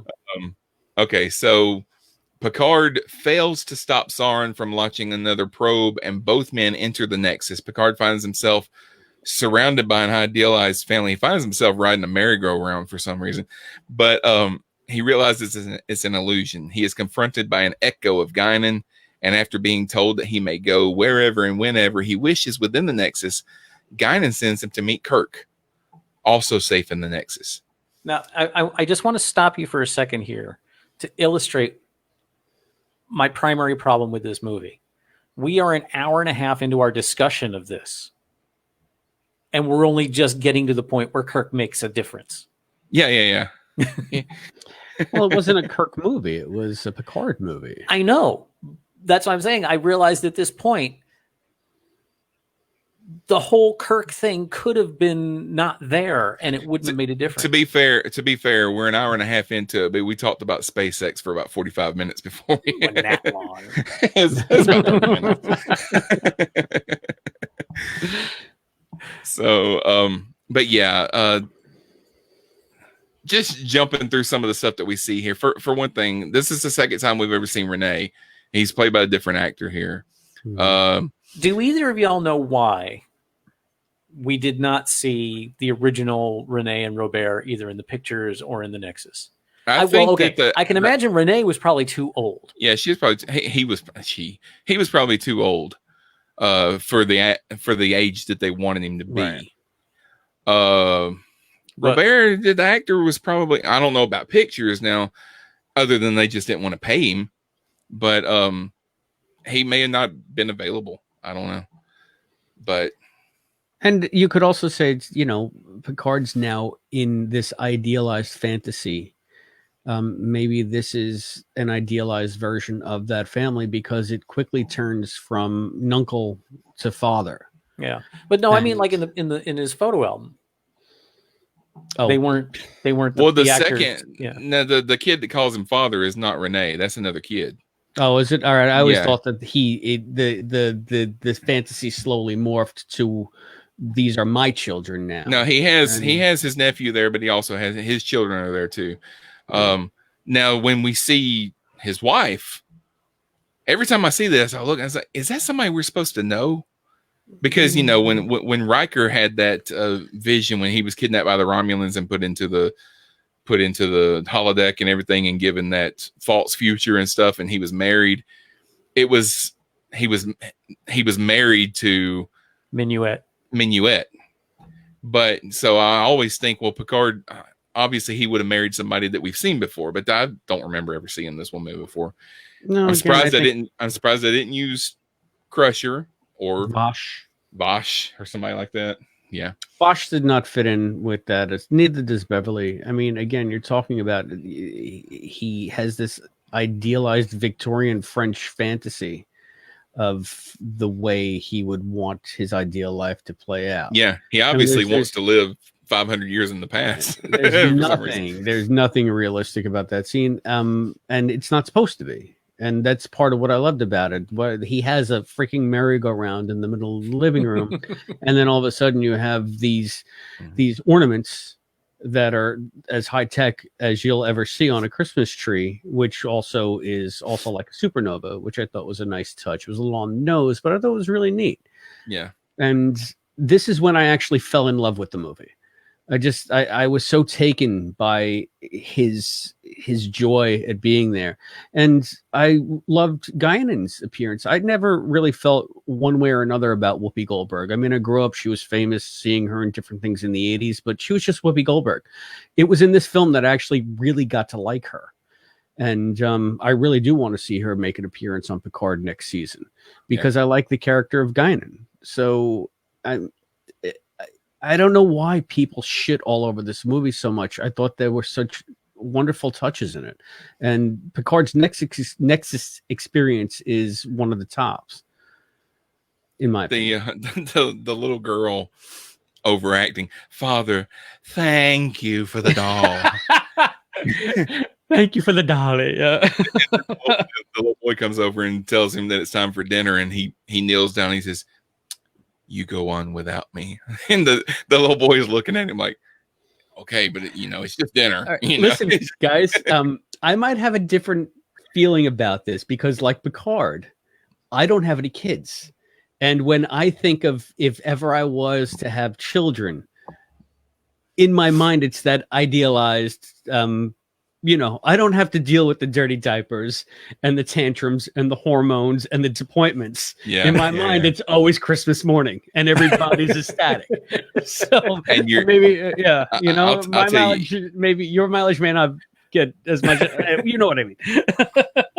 Your daughter will not always look at you like you hung the moon. One day she will look at you like an imbecile.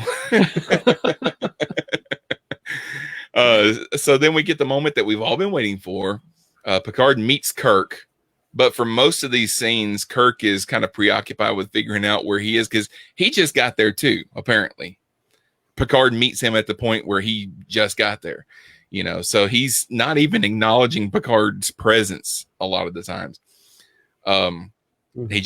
He's chopping wood. And apparently his ideal lifestyle is to live in the mountains of is it Indiana? Or no, Illinois. I don't think they said Idaho. it. Idaho is where he's in the mountains and he's chopping wood, even though the future has abundant, clean, and renewable energy sources. He doesn't have to chop wood. but there he is. He also later says he sold the house. So. Yeah. And the way he's chopping wood, I've never chopped wood, never had to, but that looks like a really good way to chop off your own foot. Just completely pulling it around and slinging it way over your head like that. Oh, I don't know. That's actually a good technique. Yeah. Well, he was showing off. That lets the axe do the work. Yeah. Iowa. Tom says it's Iowa. Yeah, I've tried to chop wood that way, and the axe just bounces off and breaks my ankle. So I live in Alabama. We just use a chainsaw. I mean, let's put it this way: we had a couple of branches taken down, and I had a lot of wood in my yard. So I got all like, "Oh, I'm going to chop this wood," and I tried for about 20 minutes with my axe, and I said, "You know what? I'm going to get a log splitter." That's a lot of work. Yeah. I ain't got nothing on Kirk. I can tell you that. I live in Florida. I push a button on the wall when it gets warmer or cooler. That's me. Yeah. So I think these scenes are important for the overall narrative of the film, but I feel like they really kind of screw up the pacing of the film because we just had the same problem we had earlier, had a lot of action. And I understand after you have action, you want to slow down, but these scenes are like, it really slows down the movie. But we just saw the Enterprise destroy. The crew was killed, and then I don't know. Suddenly we've got Kirk and Picard, and they're riding horses because Shatner wouldn't do the movie unless he could ride his horse. So those were his horses that they were riding and everything. So, anybody want to explain to me this whole timeline of Antonia and when all that was supposed to happen? 9 years ago. Was it before Star Trek 6 or after Star Trek 6 when he says that he told her he was going back to Starfleet? I don't remember him ever leaving Starfleet.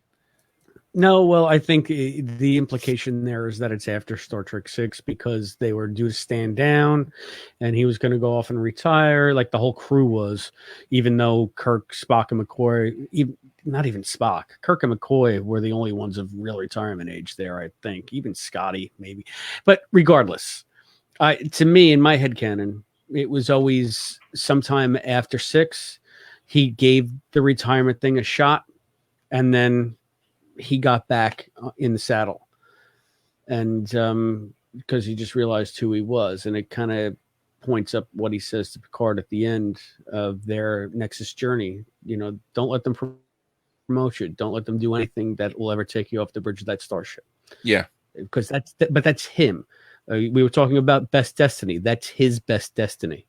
To me, that's not Picard's best destiny, but for Kirk, he's absolutely right. That is where he belongs. Well, that was what the motion picture was all about.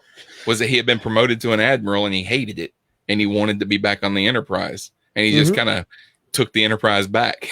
I love that he just strong arms Riker right out of the way. I'm sorry, Decker, right out of the way. Yeah. move it, Pipsqueak. Oh, by the way, you're the first officer, and you're going to tell me when I'm screwing up. Yeah, you're going to make me look good on top of it all. But yeah. And Kirk also makes that obvious. You know, I made fun of this line when we did Relics, where he said, "I was on starships when your grandfather was in diapers." Yeah. What did he say? I was saving the galaxy, right? Yeah. I was saving the galaxy when your grandfather was in diapers. That's what it is. So, yeah. All right. So, though Kirk is at first entranced by the opportunity to make up for past regrets in the Nexus, he likewise realizes that nothing there is real. Picard convinces Kirk to leave the Nexus and return to Viridian 3 shortly before Soran launches the probe. Yeah. Okay. No, you ride out on a horse, Rick. Of course. When I went to see this movie, I went with a friend of mine from high school. Shout out to David Brazier if you're listening. But when they decided to go back, he leans over and he says, "So how are they going to get out?" And then that white light comes up and he says, "Oh, of course." So the scene in which Picard meets Kirk and rides off with Picard to stop Soran was a nod to the Western genre. And Kirk is like the retired old West lawman who puts on his badge and loads up his gun one last time and leaves the farm and rides off to help Picard resolve a crisis in town. So, and they're riding off into the sunset, I guess. So, pardon me.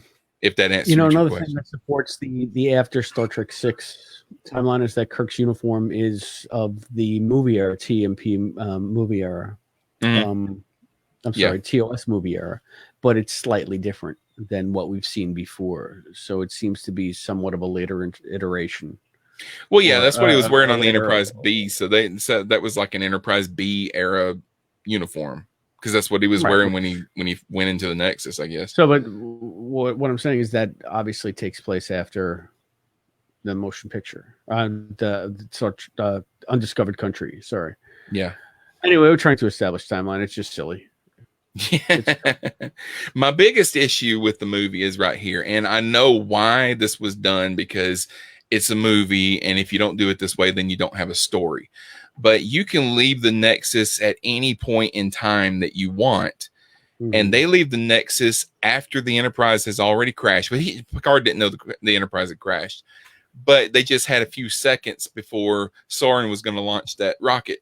Why didn't they come out on the Enterprise after they had already rescued Soran from the science array and just throw him in the brig? And then everybody's safe. And we just saved Captain Kirk and brought him back to life.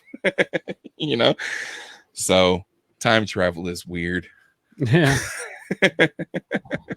It's just like whenever there's a time travel story and they beat the bad guys, and with Ash, Captain's Holiday, and they defeat the what are they called? Not the Viridians. That's the planet in this. Anyway, the Tox Utat, and Kirk destroys it, and the aliens are like, history shows you did this at this time. Fuck you, and they beam away. And I'm like, if you can travel through time that easily, why don't you just try again? Yeah. Go back a little sooner. But it's always like one shot. Yeah, then we have the Terminator, in which case it gets to be ridiculous time and time and time. Well, it's just like in Quantum Leap, he might leap into some place where he's got 3 days to change something, but they can't figure out exactly what it is he's supposed to do for a couple of days until he's only got, now you've only got a couple hours to get this done. You had 3 days. If we'd have figured it out 3 days ago. Well, you had a whole month. I am by no means an expert on Quantum Leap, and I bow to both of you all for that. And I've only seen a few episodes of it because, for many reasons, none of them prejudice against the show. But part of it is I don't like time travel stories, but I have to give Quantum Leap props for getting around that little, why don't you just keep trying? Because he can't control it. Mm-hmm. Yeah. He gets, boink, he's there. He's got as much time as he needs to accomplish what he's got to do. But it's not like he can go, didn't work. Let's go back again, because nobody's controlling the leaps. If you can control, it's like, with Doctor Who, keep going back as many times as you need to fix a certain problem. Then, it's like the unless he says it's a fixed point in time and then you can't change and it. I'm so sorry. Yeah. Yeah. It's like the line of thinking. If time travel was possible, we'd be up to our ears in time travelers right now. I don't think they would want to come to this year. Okay, so working together, Kirk and Picard distract Soren long enough for Picard to lock the probe in place, causing it to explode on the launch pad and kill Soren. Kirk is fatally injured in the effort, and Picard buries him in a makeshift grave on the mountain. So it was a decent death scene. I mean, I kind of hate that Kirk was killed just because he fell. There is no good way to take Kirk out. Yeah. No matter what method they used to kill James T. Kirk, as long as it was seen on screen, it would piss somebody off. Yeah. Originally he was going to be shot in the back, and they shot it that way, and that was the scene. And then when they showed it to a test audience, they hated it. Yeah. So they went back and they reshot it. There are still dickheads out there that give Malcolm McDowell crap because he killed Kirk. Yeah. And Ron Moore. Yeah, probably not as many, but yeah. And it's like, the character has got to die eventually. I didn't have a problem with it. And as we have well established, I'm one of the biggest complainers in Star Trek, and I didn't have a problem with Kirk's death in this movie. Mm-hmm. Like you said, they could have gone back 10 minutes sooner, and maybe nobody had to die but Soren, or even just throw some handcuffs on him or something. I don't know, but the way that ended up working out, it was fun. It was fine. His last words were, "Oh my," and I gotta say, Shatner nailed that scene. I thought he did a really good job. Do you know why he said that? That was not in the script. Why? The first time they did the take, he said his lines, it was fun. And then he saw a cloud that was shaped like the Enterprise in the sky. Oh, really? And he said, "Oh my." That sounds like Apocrypha. No, he said this. I think I know he said it. It still sounds like maybe. But they said what he said was that wasn't the take they used, so they had him do it again. But that was the origin of that. Okay. I got home after I saw the movie the first time. I got home and my mom said, "So did Kirk die?" And I said, "Yeah." She said, "Are you okay?" I said, "I'm a little verklempt." I will be. I need to process this. So I was more upset with when the Enterprise was destroyed in Star Trek 3, to be honest. My thing about my biggest thing about this movie is that when I went in, for some reason I thought Kirk was going to be in the whole movie, and Kirk was really only on screen for about 20, 25 minutes I think in the whole thing. Yeah. So I would say probably half that, if that much. 3 Federation starships arrived to retrieve the Enterprise survivors from Viridian 3 with Enterprise declared unsalvageable. Picard muses that given the name's legacy, the ship will not be the last to carry the name Enterprise. No, I mean, they're going to have you on another Enterprise in 2 years. And it's going to be a cool movie Enterprise, not Yeah. that crappy TV Enterprise. And don't forget about Data crying when he finds Spot. And the story goes that Brent Spiner does not like cats. So he hated that he had to cry over finding Spot. He said, with you, can I like find Geordi or something instead? You know? Like, nope. So, well, I mean, I thought that the whole final scene was a pretty good wrap up. The fact that he not only saved the planet, but he saved his crew was a nice little touch, because you remember, oh shit, yeah, the last time we saw them, they just got blown to smithereens. And there they are, and they're all safe again. And they kind of cut right back in media res of the ship crashing again when Kirk and Picard get back. I thought that was a neat. But they only had Data say shit one time. Right? Oh, Sean, I have never heard you curse. Look, I curse. I curse. Oh my god! Golly, now I'm verklempt. I've explained multiple times why I don't curse very much on podcasts, but that doesn't mean I don't curse at all. Now, so, I will say I was a little puzzled by the 3 ships that responded. We had a TNG era, and I'm embarrassed I don't know the class of the big ship, the Farragut. But then we had an Oberth class and a Miranda class that were both TOS era ships. Yeah. I didn't know. It was like what models they had hanging around. Yeah. Well, I mean, the Enterprise B was just the Excelsior redressed. Yeah, but at least they changed it a bit. They gave it some extra bits on the bottom. But I want to see those 2 ships now. I want to see the TOS model. Were they movie era, or I guess they had to be? Yeah. Tom says Picard carelessly tossed. I was thinking about that too, Tom. Yeah. He was looking for his photo album, I guess. Right, exactly. Like one of the rarest things ever. Fuck it. Right. This establishes why we're all humanoid. Well, I've got some of the trivia things like I usually have, and I'm going to go through these quick. We've already talked about some of these. William Shatner has stated that his line, "Who am I to argue with the captain of the Enterprise?" was the hardest line he ever had to deliver. That's because of your ego, Mr. Shatner. Exactly. The producers asked George Takei to come back to play Sulu one more time and take the helm of the Enterprise B, but Takei refused because, and Takei has no love lost with Shatner either. He said if Sulu had taken the helm, this would have meant temporarily reducing Sulu's rank so that he could serve under Captain Kirk again. He felt that Sulu had worked too hard to earn his command to allow even a temporary reduction. A new character, Demora, daughter of Sulu, was created to speak Sulu's lines. You know, these guys need just to calm the fuck down. Yeah. God almighty. Well, You're not really a captain. I mean, Shatner and Nimoy were not on speaking terms at the point that Nemo passed away. Nimoy. But, well, that didn't have anything to do with Star Trek, though. That was. Well, yeah, it just had to do with Shatner being a jerk. Douche. Yeah. Captain Kirk's mostly unseen love interest in the Nexus, Antonia, was originally conceived as Carol Marcus from Star Trek II. Paramount Pictures requested that the character be changed. Wasn't BB Besh dead by that point? Yeah, too? she was. Well, we didn't actually see Antonia. No, but still. I mean, we saw her silhouette on horseback. But if BB Besh had been around, it probably I could have seen it actually happening. But. When in the holodeck scene, Troy, when she goes to help Picard, she hands over the sailing ship's helm to an elderly man. In real life, this man is the captain of the sailing ship Lady Washington, owned by Grays Harbor Historical Seaport in Aberdeen, Washington, which was used in filming this scene.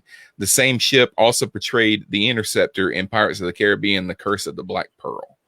I was wondering about that because I'm like, why would she care if a holographic ship didn't have someone at the helm Yeah, when obviously something was very wrong with Picard? it's programmed to go where you program it to go. So when Data sings "Life forms, you little life forms, where are you?" When he sings, the looks of surprise on the crew members' faces were real. Originally, Brent Spiner was supposed to hum, but he decided to ad lib instead, and David Carson was so amused he left it in. Oh, yeah, it was a cute scene. Mhm. And also when they blew up the bird of prey, and he goes, "Yes!" That got a big laugh in the theater. In the movie, I didn't dislike all of Data's comedy. Some of the, like the Lifeform song is great. The Yes was great. The Oh shit was worth the price of admission. yeah, They were just pushing Beverly There into was- the water, and then other later stuff in later movies just really bugged me. there was a scene that got cut out. I'm not even sure if they actually filmed it, but after the Enterprise crashes, apparently in the script, the Duras sisters had survived, and Data. I forget the whole story, but Data somehow goes and like sleeps with both of them, and comes back and his shirt is torn or something like that, and he says, "I have started negotiations," or something like that, and they ended up either cutting it or it wouldn't have made any sense. It would have been That would bad. have been a huge mistake. In the movie, Sauron comments that on LaForge's response to his interrogation by saying his heart just wasn't in it. This is a reference to the form of torture, like I was saying before, the form of torture that he used in the deleted scene, in which he uses a nanoprobe to stop and start his heart. This was also referenced in a later scene when Dr. Crusher mentioned that she had removed the nanoprobe. And then Scott wanted to mention the Starfleet uniforms. A new set of Starfleet uniforms was intended to be introduced in this movie to be worn by the crew. These uniforms would have been similar to the television ones, except that the collars would have been the same department color as the rest of the tunic, and the rank pips would have been worn on the shoulder with a corresponding rank braid on the wrist. The uniforms were eventually nixed by Rick Berman. The decision was then made to use the uniforms from The Next Generation as well as uniforms from Deep Space Nine. However, Playmates had already made action figures with the new uniforms, and it was too late to change the figures, so you can still find the figures with the new uniforms on them. And then Sir Patrick Stewart and Brent Spiner were the only cast members to have custom color top uniforms like the Deep Space Nine uniforms. So Jonathan Frakes had to borrow Avery Brooks' uniform, which didn't fit very well. And that's why he rolled the sleeves up. It was too small. Yeah, and LeVar Burton had to borrow Cole Meany's uniform, and it didn't fit very well either. I think it was too big on him. Colin Meany's bigger than LeVar, and you could see in scenes like the sleeve comes down. There we go, like to here on his hand.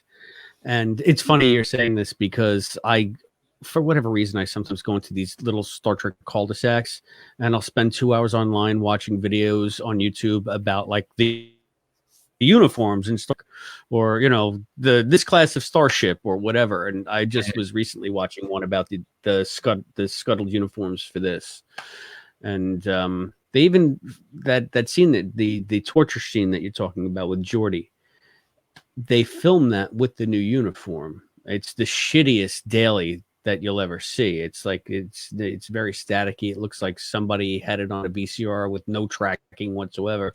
But you can sort of see it, even though there's a lot of lens flare. And I think what really happened with those is that they weren't able to make them fast enough. And then the ones that they did make, even though they had the design down, they could not get the actual real world uniform to look right. It kept on bunching in all weird places, and no matter what kind of modifications they made to like the seams and the sewing and all that, they just couldn't get it screen ready in time. Yeah. And they just had to jettison the whole idea. Yeah, I mean, after they finished filming the finale of The Next Generation, they had like 8 weeks off, and then they were filming this movie, and then this movie came out in November of that year. So they That's the rushed. actors that got 8 weeks off. That's not the crew. They were Oh, working yeah. their asses off trying to get. Yeah, because they had to rebuild all the sets, Mhm. and then they took a lot of the sets from The Next Generation and they used them for Voyager. Especially like the turbo lifts and the corridors and some of the crew quarters and things like that got reused for Voyager. The Enterprise B bridge is a redress of the Enterprise A bridge as seen in Star Trek VI. After filming, it was heavily modified to become the Amargosa Observatory Control Center. And partially because of fans' negative reaction to Kirk's death, Shatner wrote a Star Trek novel titled The Return. I've read this book. Shatner actually, So have I. it's got Shatner's name on it, but it was written by Judith and Garfield Reeves Stevens. And it's actually a trilogy. It was Ashes of Eden, The Return, and I forget what the third part was called. But in The Return, I think Ashes of Eden was like the last one.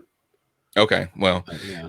but The Return was actually the second book in the series, and they bring Kirk back to life using Borg nanotechnology, and they turn him against Picard and the crew of The Next Generation. One of the plot points was the revelation that the Borg was the machine planet that sent the Voyager probe back to Earth in the motion picture. So it's not a terrible book. But yeah, I mean, you have to.